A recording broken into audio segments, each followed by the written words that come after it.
The asbestos issue is not a thing of the past. It continues to this day. We want to end this man-made disaster. So let's ban asbestos. You'll just have to put up this croaky voice, flying in from Sydney to LA and New York. I always pick up a cold. So, thanks for the invite from ADAO, and I bring fraternal greetings from ADFA, which I'm the president of. It's the Asbestos Diseases Foundation of Australia. It was formed nearly 25 years ago by trade union people, victims, families, and one lawyer, believe it or not. And we've grown and grown and grown. And sitting here today for the second time at an ADAO conference and see how this organisation has grown. In the last couple of years, my organisation has been to the forefront of the total ban of asbestos in Australia. It was brought in 2003, and ever vigilant to make sure no asbestos comes across our borders. We had a case a couple of months ago where 8 diesel locomotives were brought in from China, were supposed to be asbestos-free, but they weren't. So, there was some floor tiles brought in from China with vermiculite all over them. So we do keep a proper eye open to make sure no asbestos gets in. A couple of other things we've been involved with as an organisation. Because of the size of our country and people living in isolated communities, we got together with a university called Southern Cross University and came up with a virtual communities website. It's called Dusted Communities, where people that are suffering from meso or asbestosis can go in and join a certain group and talk to people, you know, and get support and all the rest. And it's only been going a couple of weeks, but the feedback we've got so far has been pretty upbeat from people that live miles and miles and miles from anywhere. Your problem about the water pipes? Same problem in Australia, don't worry.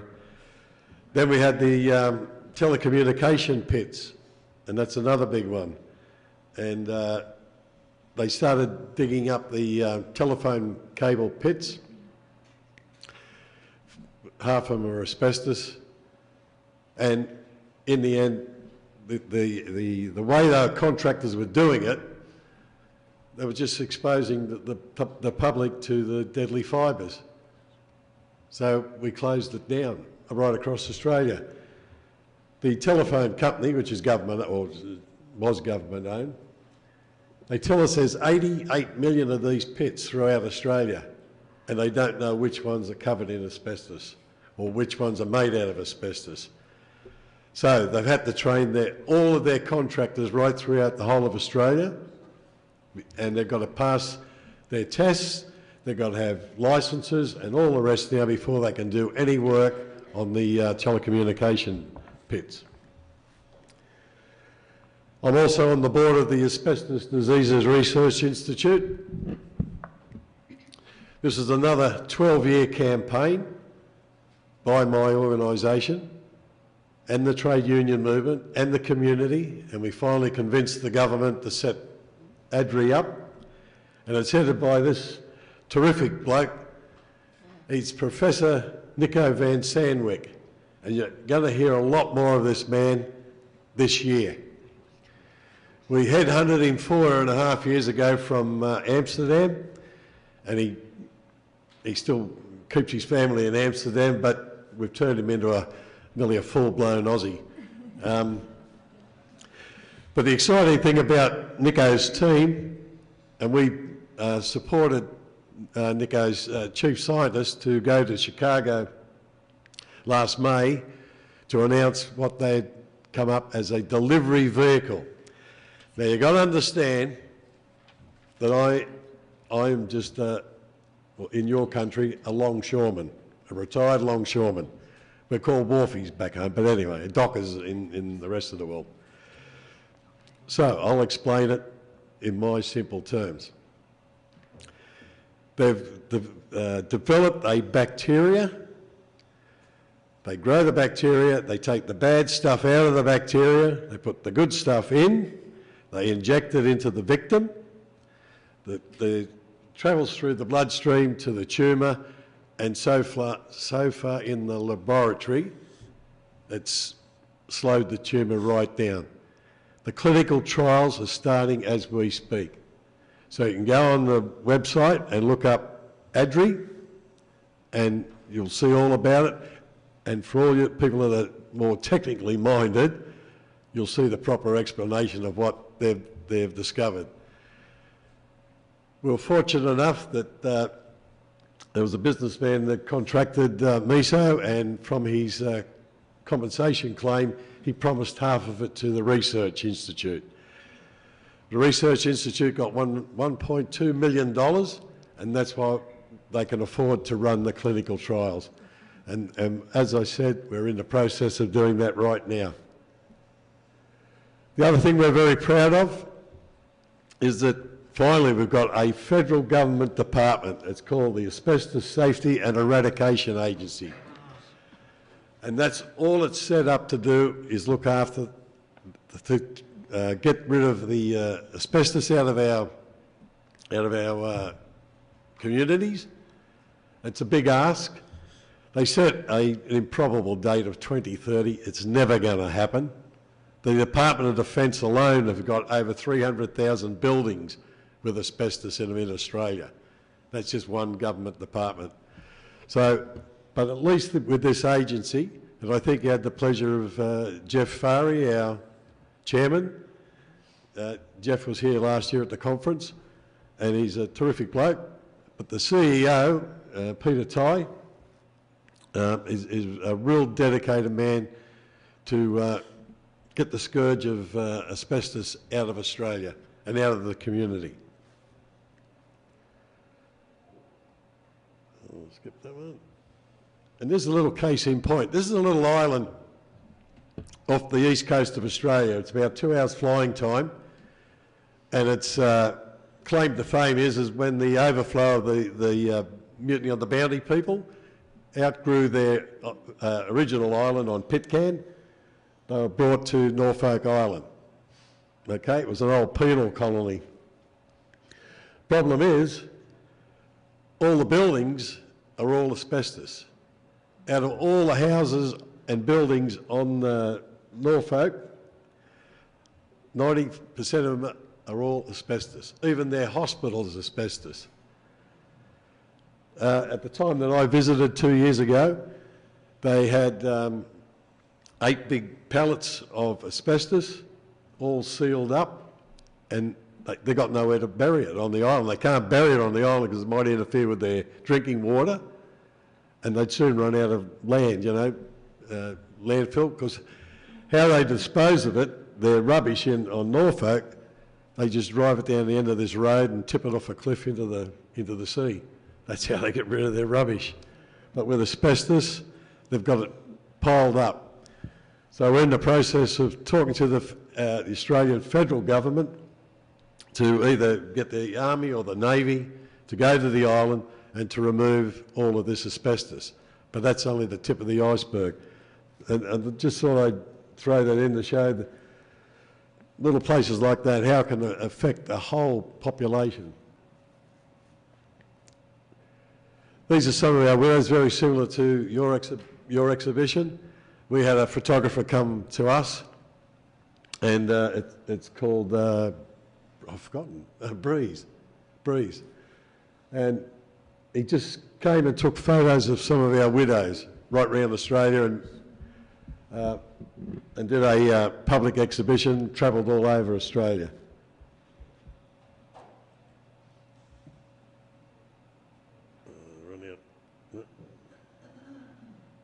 To skip. All right, that shouldn't have come up. I'll leave the screen blank. But one of the things that I do want to mention is this. I've been doing this since 1995, been involved with it, and been listening to the call for a global ban on asbestos. Well, we've had many, many conferences over the years, the decades that I've been involved, and nothing's moved on. Nothing. You know, we're just like little baby steps.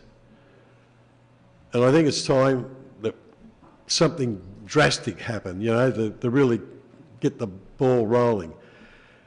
And it was when the wife and I arrived in New York, we got the great news that the Australian government took the Japanese whalers to court, to the Court of Criminal Justice in The Hague, and they stopped the Japanese whalers.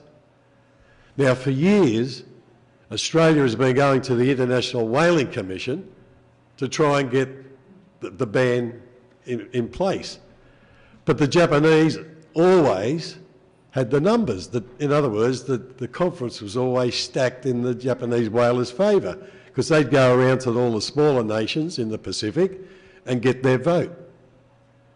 So about 3.5 years ago, the Australian government said, no, we'll take you straight to the court, the International Court of Justice. And that's what happened. And I was thinking about that. Why can't we do it? Do the same thing? Because if we go back through the motions again of going to Rotterdam and the convention and all of that, you know, the deck's going to be stacked against us, because the Russians are going to put heaps of money in, like they did last time, and we're never going to get anywhere. It'll just be on that same merry-go-round. So I'm floating the idea out today here that what we do around the world, we contact all of the support groups, the trade unions, community groups, and put together a case to go to the court, the International Criminal Court, whatever it's called, in The Hague, and have the countries that are importing it, have them charged with industrial genocide or some other crime. Because that's what it is, it's industrial bloody murder. These countries are importing it knowing the dangers. And I think that might be a way to get the world to sit up and take notice that you're going to be in the court explaining to the world why you're killing your population in your countries. Because we're never going to get over the top of crooked politicians in these developing countries. They're all on the bloody take. You know that. And the Russians are going to pour money into them. I mean, you had that Indian chap running around trying to get the 58 million to reopen the Canadian mine. They'll do anything. So a way to get round this stacked deck, as I call it, is if we can get a group together, talk to some lawyers that are willing to take it on, and take these people to court, in the international court. Because we're never ever going to stop.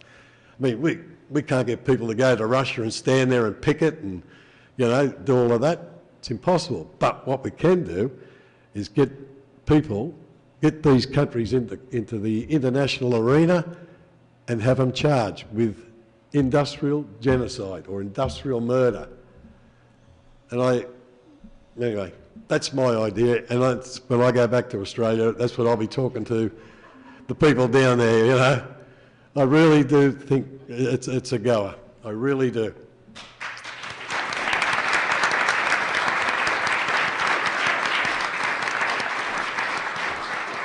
And the thing that drives me with the asbestos, I started on the waterfront as a 19-year-old. I'm 67 years of age now. I've had a heart attack. I survived that. I've survived massive bouts of Jack Daniels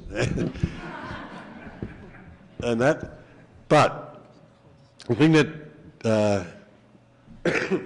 pardon me, drives me is when we get the phone calls at the foundation, you know, and even when we were in New York, I got a phone call at 3:30 in the morning, another workmate of mine.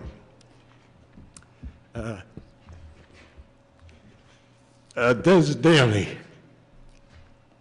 Same age as me, Tez. And he's dying from us. Anyway, sorry. Thank you.